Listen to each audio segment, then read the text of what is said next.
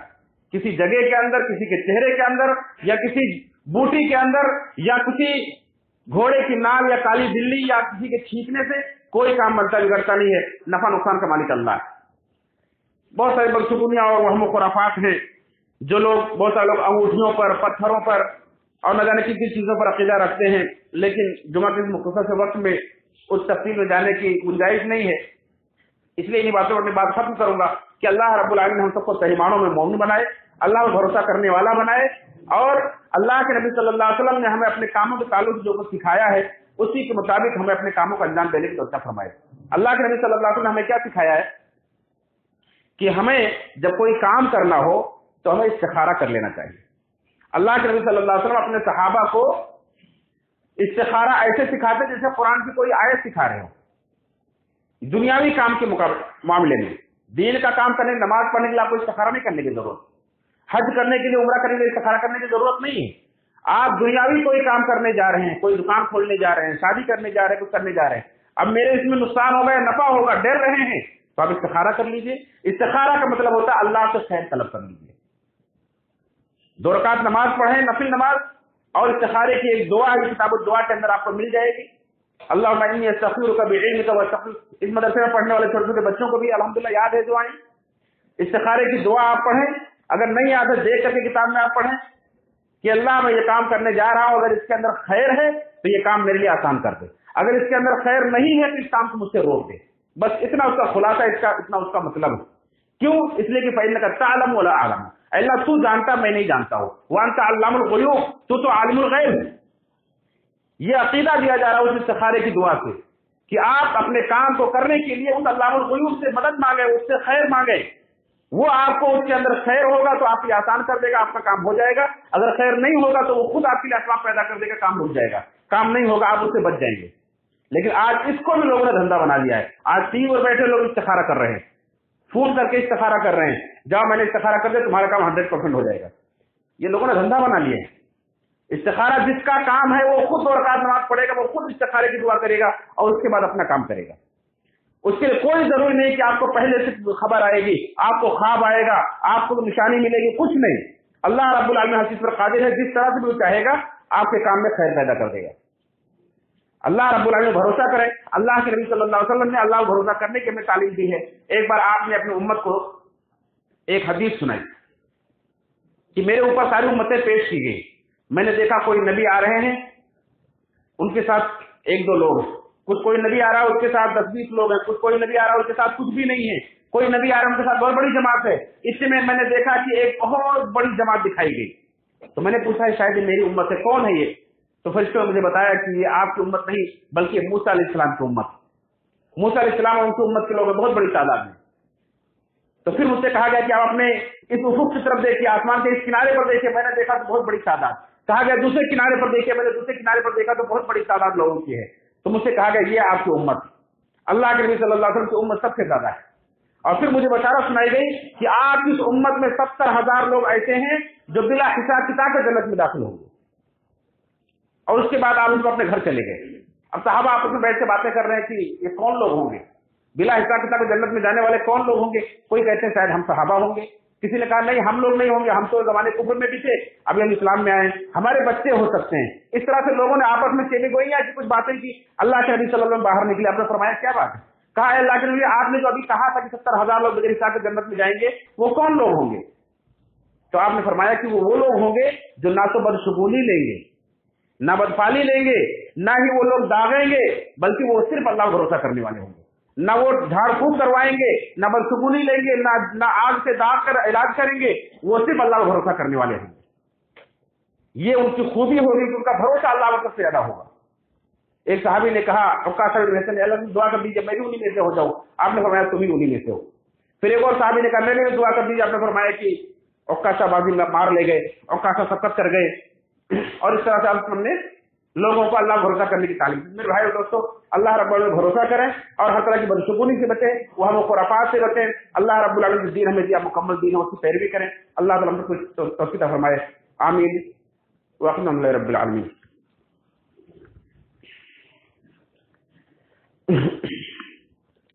ان الحمد للہ